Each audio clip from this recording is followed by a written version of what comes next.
What's up, everybody? Welcome to Security Squawk, the podcast where we educate you about, all things cybersecurity. And I got my co-host with me today, Reginald Andre and Randy Bryan. How are you, gentlemen? Doing well. Good morning. 65 degrees, mostly sunny here in South Florida. Nice. We've had rain over here in Texas for a couple days, man. It's a little warm. Cold, at least right now. It's a little warm here. It's not a lot of warm. It's a little warm. It's 40. I don't think it's that cold, but anyway, I'll take it. We barely got above freezing the last couple weeks. So it's actually 48 here. I just checked. I have not been outside today. I'm not going to go outside if I can help it. 48 is too cold. Nice.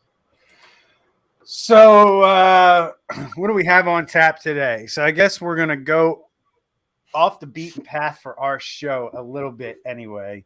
And we're going to get into a little bit of politics, a little bit of geopolitics, because we got this thing in the news boiling with Russia potentially moving into Ukraine and taking some military type action, or, we've seen this before. This time seems a little different. We seem to be committing some troops and personnel.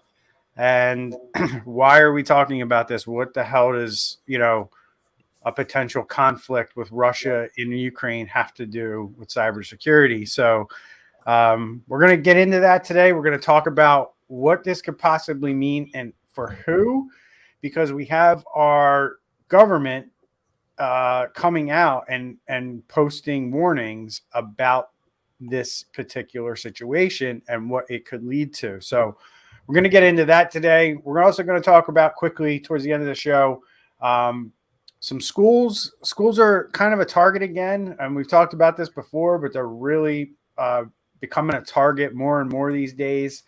We're going to talk about that and why, and show you an example of an incident that happened and how, the individuals, the students found out about it, which we thought was interesting. And then the ransomware guys are again trying to get insiders to help them deploy ransomware. And we're going to educate you and let you know what's going on there, because this is an ever evolving situation with these cyber criminals approaching your employees and partners and vendors that you work with to try to get ransomware and infect your network. So let's just jump right into it, guys. Let's talk about, I'm going to pop up an ABC News article up on the screen here. And it's a DHS warns of Russian cyber attacks on U.S. if it responds to Ukraine invasion. So I guess we were talking about this, and again, we don't really get too political on this show, but I think we all agreed that this situation warranted a conversation on this show, because you have the United States government coming out and basically saying to the United States citizens, look out, right? So let's talk about it, because when I first saw this yesterday, what immediately came to my mind was this is just going to be attacks against, some critical infrastructure, possibly some government entities, things like that, DOD, maybe some DOD contractors. But you guys kind of disagree with me on that. You think that this could extend into private businesses and just U.S. businesses in general, and it doesn't really matter if you're involved in supplying the government or supplying the military or supplying DOD or supplying critical infrastructure. Just because you basically have a business in the United States, you're a target. So is that what you guys are telling me? I think it goes both ways. I definitely think the critical infrastructure makes sense, because if you take away, as we know, the Colonial Pipeline, with the JBL, with the meat industry, if you take away something where it's going to hurt that consumer right away, you're going to start having griping. The polls numbers is going to go down for the president, etc. So definitely, I think that the critical infrastructure would be something they target.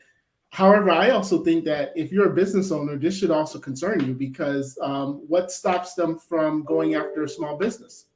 If they're already attacking, something such as a critical infrastructure, it's only a few more steps or a few more things they have to do to go after a small business. So yeah, I think it's going to be both if it happens. Hopefully it doesn't. Yeah, I mean, I take a probably similar view. I think that, you at least have some aspect right now of the Russian government holding back Russian, cyber gangs. Recently there were some arrests of some cyber criminal gang members. If war breaks out, you can probably expect that to just go off the table. Like I feel like they're just going to say, hey, we're just not going to worry with these guys. We're at a war, or we're a proxy war or something with the U.S. Like, why would we hold back our criminal gangs from reaching out? And then I even would say, from a state-sponsored aspect, I mean, bringing U.S. businesses to their knees with ransomware would have an effect on the economy, which would have an effect on the will of the people, which would have an effect on the leaders of our country. So I see that as a nation state strategy to cripple businesses, so people in the U.S. will, rise up and get ticked off and, demand that we don't have this war going on. I mean, I don't know. That's my opinion. So we've kind of laid out the problem, right? That this escalation, let's call it that, is going to lead to something. And if it does, is it an automatic in your mind, guys, that something is going to happen if Russia invades? That just is going to give the green light kind of for everybody to go party? Or does the U.S. have to get involved? Or are you saying that the U.S. is just going to get involved the minute, they cross over into the border and fighting starts happening? I mean, I would assume that right now, because I think I just read we sent like 8,500 troops there. Mm-hmm. I would assume that already, if not before this, then very soon, that Russia's going to start probing our defenses from a cybersecurity standpoint. I mean, yeah, so I think it's already probably started. Andre, any opinions or thoughts on that? Whether or not we have to be drawn into this for something to happen, or you just think it's inevitable at this point? Yeah, I mean, they're sending that amount of troops. It obviously it's a deterioration to deter the Russians, to let them know that we're serious. But this is a different country. This is not, Afghanistan, where they don't really, except for obviously some of the internal terrorism that has happened. But this is, now you're dealing with a country that can fight back. You're dealing with a country that's just not going to throw a rock back at you or something. So, yeah, I do think that Russia would have to first get in, and then from there, then that's when everything breaks loose.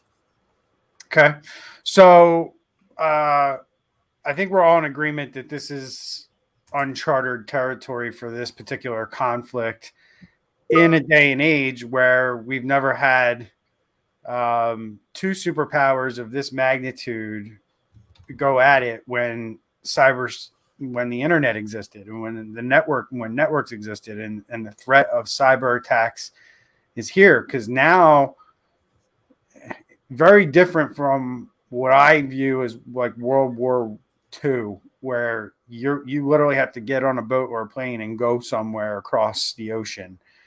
And the internet negates that whole thing. Now these things can happen over the internet from the comfort of your own country, so to speak.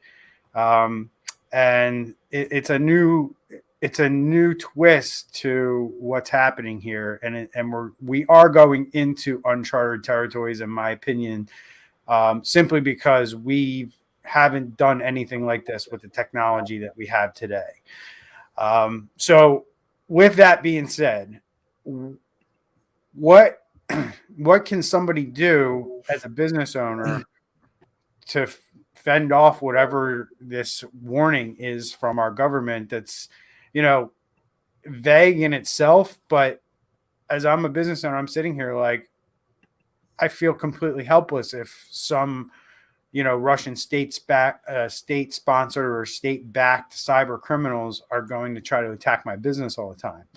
So what can I do? What are some things that I can start doing to deal with this? Because it sounds pretty serious. So I would say a lot of the things that we've been talking about in this podcast since we started is definitely things that you can do, because what they're going to first do is go after the easy targets.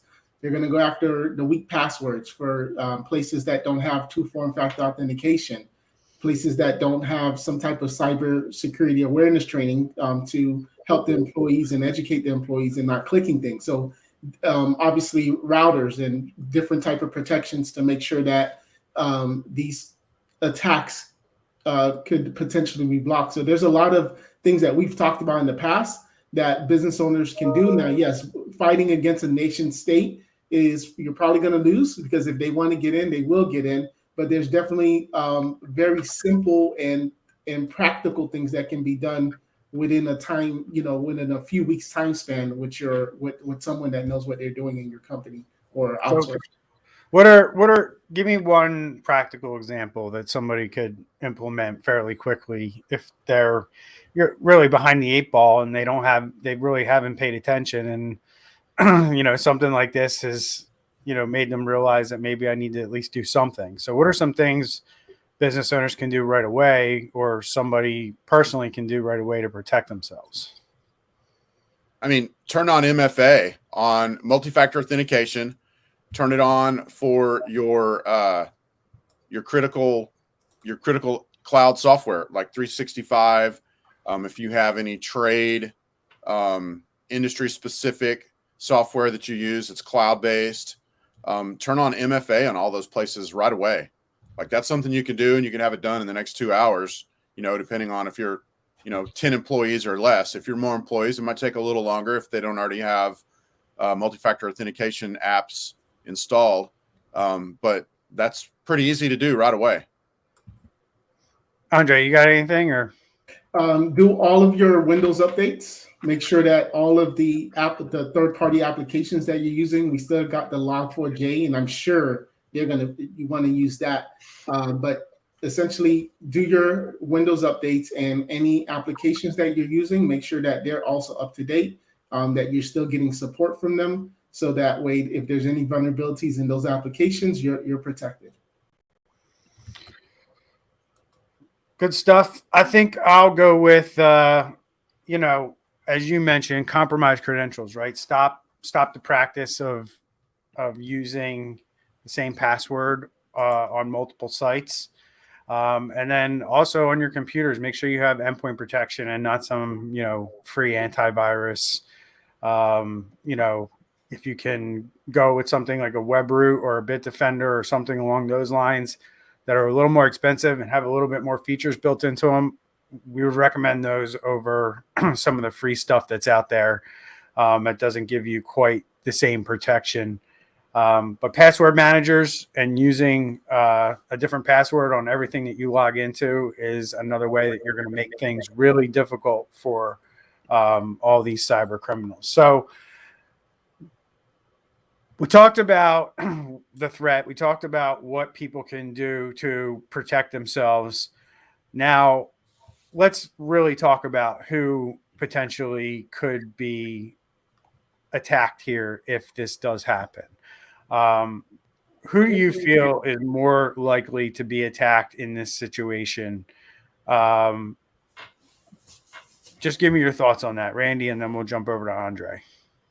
That's a great question. I mean, I would see from Russia for sure. if we escalated to this level, I would see attacks from them on infrastructure in the U.S., communications, things like that. I would see disruptions.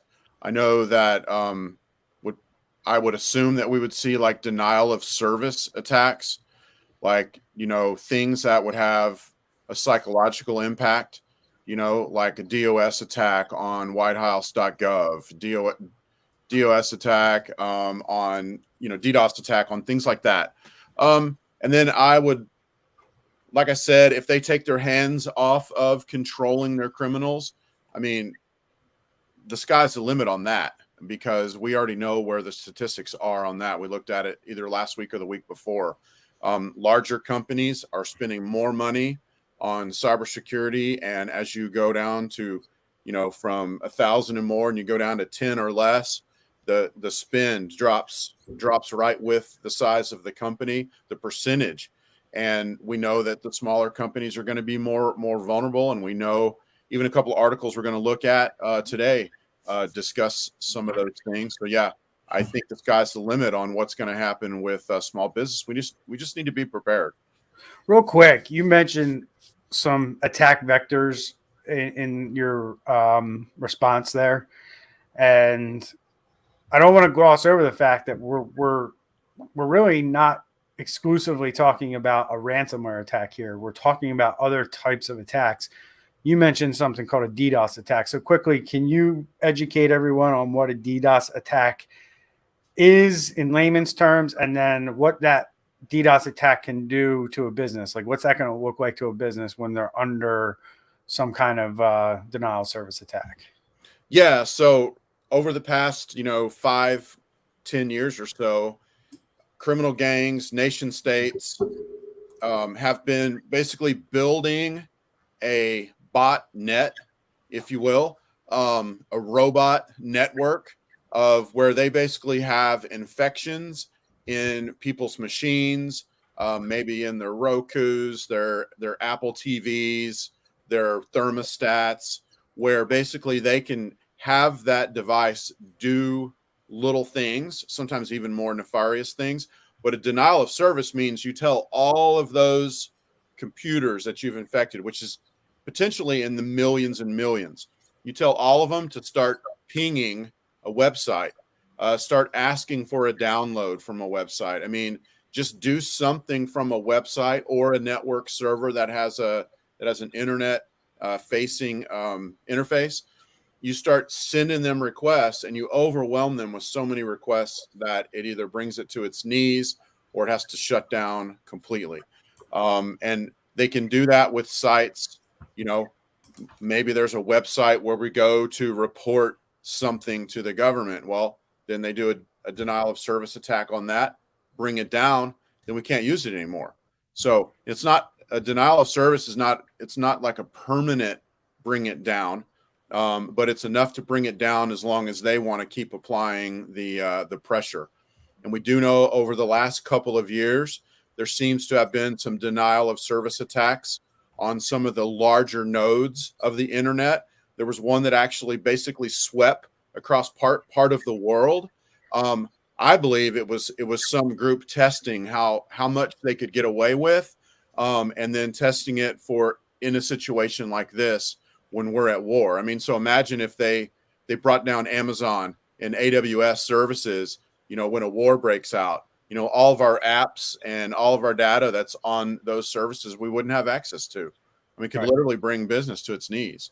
Correct. You could bring business and society with all the social media and how reliant people are on communicating and getting their news and information from those sources now, right? Yep. I think a lot of people rely on social media sites like Twitter and Facebook to really fill them in on what's going on in their world or the things that they care about, right? The 6 o'clock news, those things have kind of gone by the wayside, right? People don't get their news, or they don't go to watch the news to watch the weather anymore. That's kind of a dying behavior for a lot of human beings. If I want to know what the weather is going to be, I go to my weather app, right? If I want to, I have my Facebook feed set up to show me the news that I like to see, right, and that I want to see. And if I can't get to that, then where do I go? How do I get my news?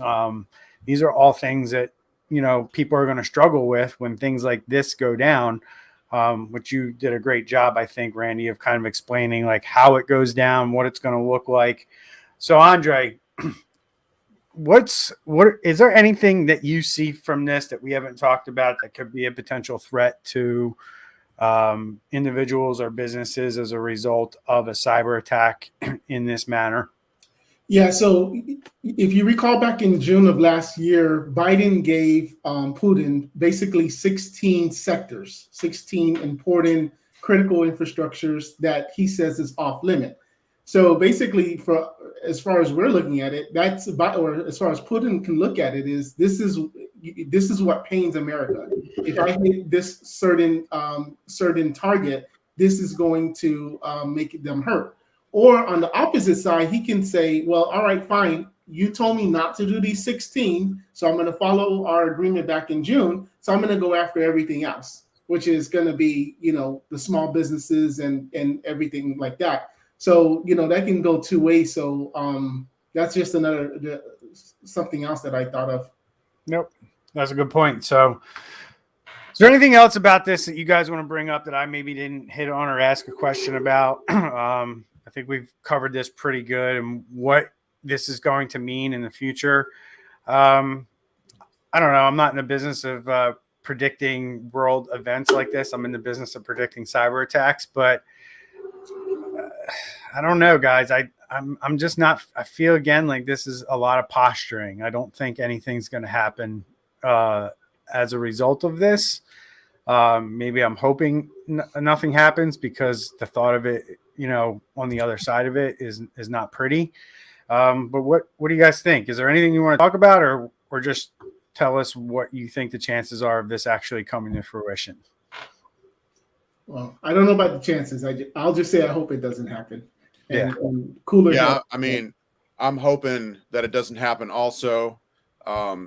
We don't want politicians to make themselves more popular, which happens, if war starts.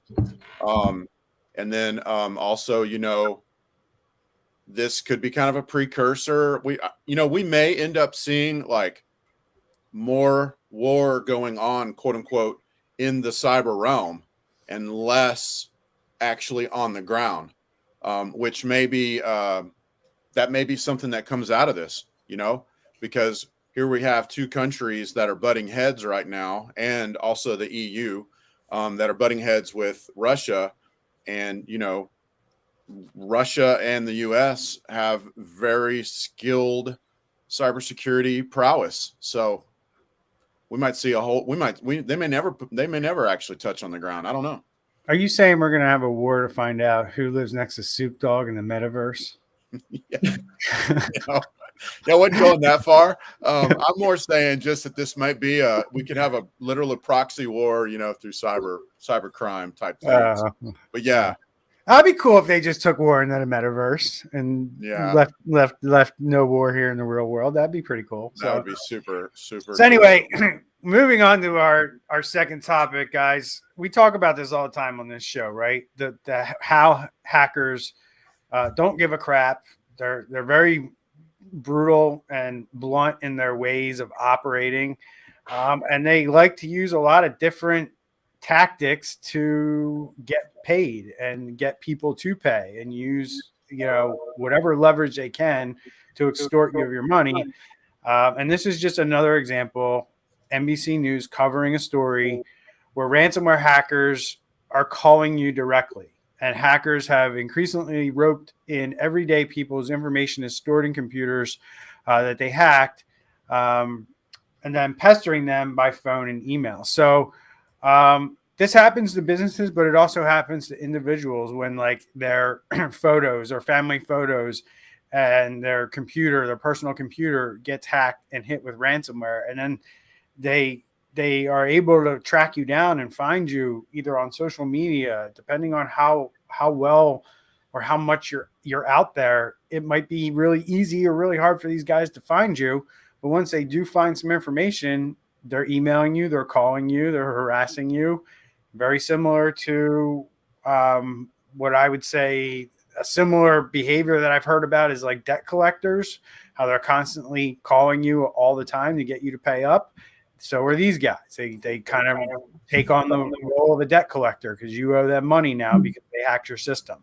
So what do you guys, obviously we've talked about this on the show. We've pointed it out, right? What did you take away from this article by Kevin Collier over at NBC News? Because this particular one, and what the headline does a poor job of pointing out, is that this was a victim from somebody's whose son's school was hacked, and now he's a victim, and now the cyber criminals are calling the student and telling them that they have files that were stolen and they're holding them, and started emailing him directly. So what do you guys think about this? I mean, this is against the school. We see this stuff all the time, but I don't think people realize how often this goes down. And I'll just say this. There's this where I used to live in Bucks County, Pennsylvania. There's a school district over there named Pennsbury School District that's under a cyber attack right now. And we've seen a lot of K through 12 schools under attack at the end of 21 and beginning of 2022.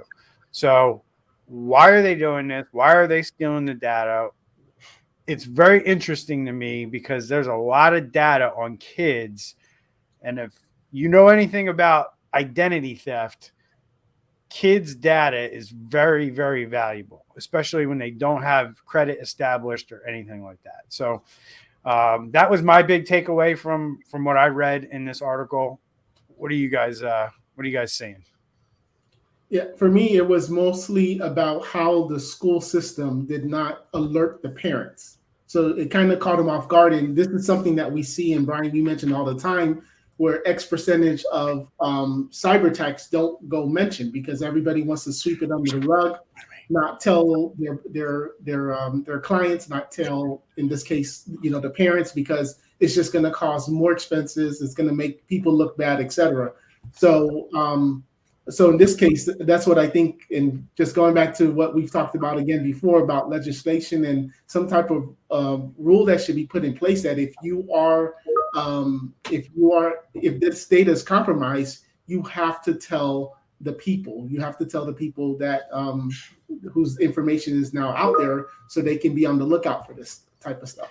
Yeah, I agree with that 100% because especially when tax dollars are involved, if tax dollars are involved, the disclosure has to be there. So go ahead, Randy. Well, good points. And then I also think that this is really the natural progression, because we already know, we've talked about on the show how the criminals will call the company that's under attack. And then we've heard and reported on how they will call related companies. And this is just a natural progression. They're using, and it's just a matter of time. They're sitting around to think, how can they get more money out of people? How can they pressure people more to pay when they have ransomware? And they're sitting around brainstorming, and someone goes, hey, all these names that we're getting from these databases that we're breaking into, let's call them. Let's call them and say, hey, your school's been hacked, and you need to put pressure on your school to pay us money so we can give your data back. Otherwise, we're going to sell your kids' info on the dark web. I mean, that's just, to me, it's a natural progression of this crime. Yeah. And I'll give you a shout out here, Andre, because of course the school district offered the parents and students free credit monitoring services. And that the upsetting part for this individual, who they termed Wayne in the article, is that he had to find this out from the criminal, right? He found out that this happened from the criminal. And the important thing to take away from this, guys, and everyone listening and watching, is that this is what the cyber criminals do. It's not beyond them to call your customers and call, people that you do business with that aren't part of your organization you think that you're getting away with, like, nobody's going to find out, like, we just pay the ransom, it goes away, until one of these guys, just decides, he wakes up on the wrong side of the bed and he's like, I'm just going to start calling all the people that we found in the data that we stole. And that's what happens. And then, you end up with even more egg on your face, because now you didn't tell the people who mattered that you suffered a cyber attack. You just decided, like Andre said, to try to sweep it under the rug. And it, leaves you in an even worse spot. It really damages your credibility, even more so than I think if you just got ransomware and admitted that you had it. Trying to hide it these days is really becoming, looked at as a bad thing. So moving right along, we got ransomware gangs increase efforts to enlist insider attacks. So not only are they calling your clients and friends, but they're calling your employees too.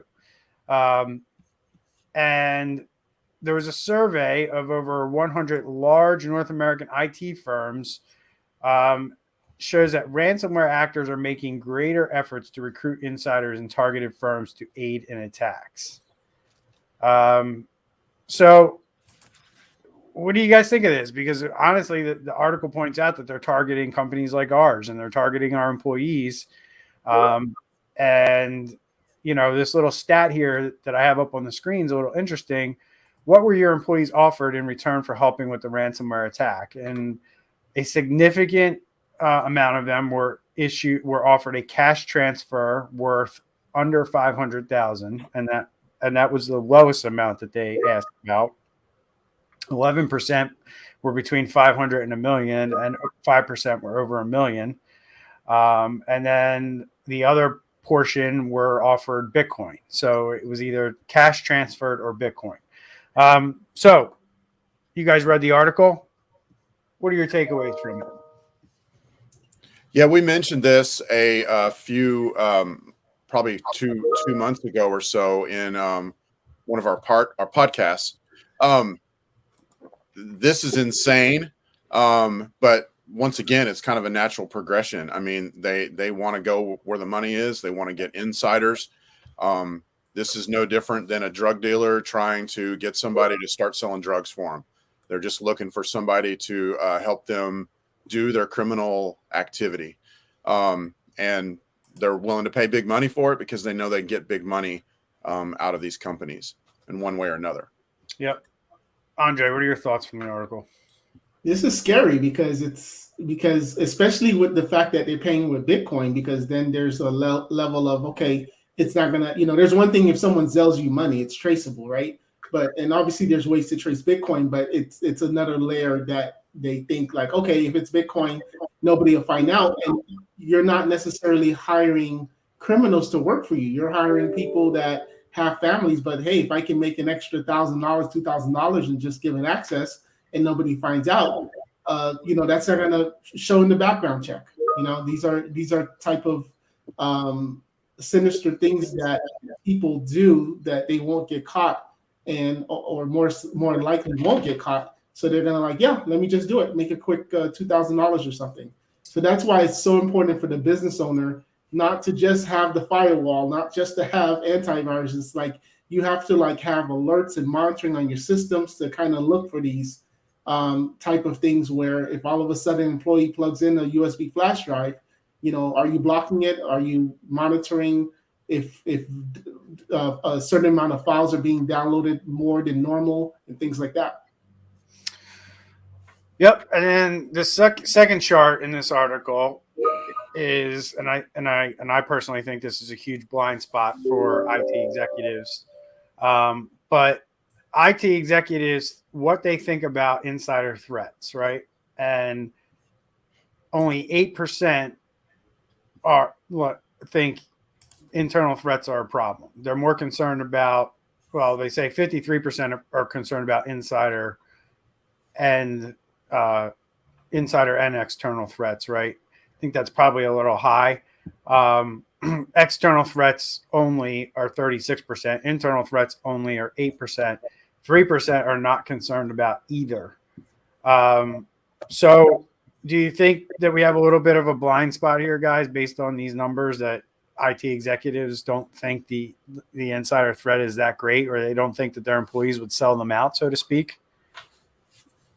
Yeah, I mean, it goes back to zero trust, and the whole idea of zero trust is you don't. Well, one of the whole ideas of zero trust is you only trust what's absolutely needed, and so you're not giving every employee every single password. You're giving them the just the information they need to get done. That's just common sense. You don't want to put yourself. You want to put a human in the place where they can be tempted by something like this. Either. And I just thought of a really scary thought also, because I guarantee you that the criminals, just like a drug dealer would, who's got you selling drugs for them, if the drug dealer goes down, you're going to go down, or they're going to use you to keep themselves from going down. And I guarantee you, if you make some kind of a deal like this with a cybercrime organization, they're going to put some hooks in you. And they're going to put some hooks in you to later they can call on a favor, or they can throw you under the bus if they need to. Like, this is not just, nobody gets hurt and money sent unanimously. I guarantee you this is going to have horrible ramifications on the other side. Mm-hmm. Andre. Going back, I always like doing these type of Google searches and doing comparisons. So guess what the percentage of drug purchases from like a high school student?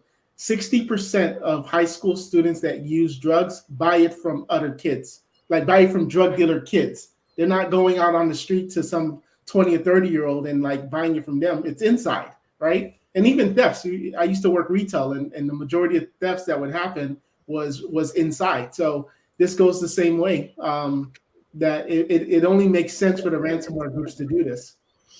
The other thing that the article points out at the end, and I just want to wrap up the show and talk about this a little bit, but it mentions the Great Resignation and the propensity, or the chance of your company having to deal with something like this, with the fact that we are dealing with or going through this supposed Great Resignation, right? So somebody who's maybe thinking about going out on their own, or they're able to change jobs easily and move somewhere else, and maybe they were a good employee, but they're not a super fan of the company or anything like that. And they're figuring, hey, on my way out the door, why don't I make, $50, $60, $80, $100, $200,000 by just letting these criminal hackers get in. Right. And I think that what you were really getting to, Andre, earlier, was having that layered approach and a zero trust approach to your security, right? Because you don't want to give any one employee too many keys to the point where they can unlock the whole entire kingdom. Making sure that you're layering things out and things are being checked and verified along the way, so you don't have maybe a network administrator or an IT guy who kind of has access to everything. As he's on his way out the door, he decides to let somebody in, and now they're, as Randy rightfully pointed out, they're putting hooks in all over the place so they can come back in and do more damage later on, right? The employee leaves today on January 25th, 2022, runs that payload, lets the person in. They don't have to do anything for 6 months, right? Maybe they're just getting paid for the access and not the ransomware deployment, right? The ransomware deployment's coming down the road. You just never know. Or maybe first payments access, second payments when they deploy ransomware. I think a lot of people would wait for $500,000 for 6 months. You know what I mean? So this is how big the threat is. So anything that you guys want to add to this before we end the show today? Yeah, and I think this is so important for the listener to know. This is why you have to protect all your computers. Not just some of them, not just the accounting department. So many times we go and, or at least I go, and to do proposals, and they're like, oh, well, don't worry about the front desk or the secretary. They're not doing anything on it, but it touches the network. And all you need is that one computer that's unsecure, and then boom, there you go. Take us home, Randy. I think you guys have said it all, man. Yeah. So, I mean, all these things we're pointing out, businesses are up against it. And before we wrap up, we have a quick question. I'm going to throw it up on the screen. You mentioned the idea of a DDoS attack on services like Amazon. Companies like Google, Amazon have vast computer resources. Does it seem possible for criminal organizations to be able to leverage the resources needed to take networks like this down? I'll just say it'll be hard, but it's not impossible. And I would add the issue that we saw, I think it was about a year ago, where it went across like a wave across the United States, where I think some of these major services were affected. I don't think that was a denial of service against their actual infrastructure, but against the DNS servers that they use for that infrastructure. So in other words, the target was smaller. You're not attacking all 100 million or 100,000 Amazon servers or however many they have. Instead, you're attacking where they get their DNS. The DNS is how they're able to communicate with the rest of the internet, basically. So that's my thoughts. Mm-hmm.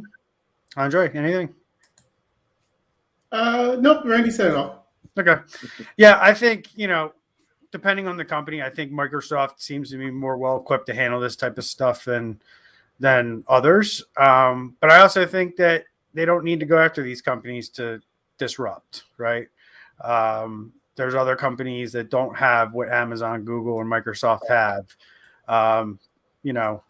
in order to create the same effect, right? And you can look at that a lot of different ways. You can attack services like Cloudflare. You can, like you said, go to the DNS level.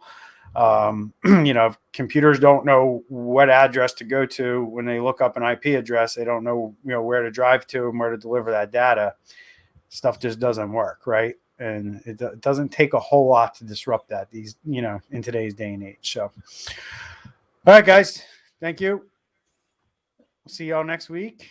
Yep. See you next week. All right. Please remember to share our show, folks. It's how we grow it. Share it to your friends and family. If you download us on your favorite podcast platform, Spotify, iTunes, I think we're on Amazon Music. I got an email the other day from Amazon Music saying congratulations for the podcast being on Amazon Music. So I guess we're over there now too. If you ask Alexa to play us, she'll play us. So it's pretty cool. But remember, you can always copy and paste our link over to Facebook or Twitter, right? Paste it on your Twitter, paste it on your Facebook, paste it on your LinkedIn, get it out to your friends and family. And as you guys know, we get more questions when we're live. You can see that this show is growing. And every day we see it behind the scenes in our stats, and we thank you for that. So keep doing what you're doing, and we'll keep bringing you more content. So thanks, Jennings. We'll keep putting out good content for you. We'll see y'all next week.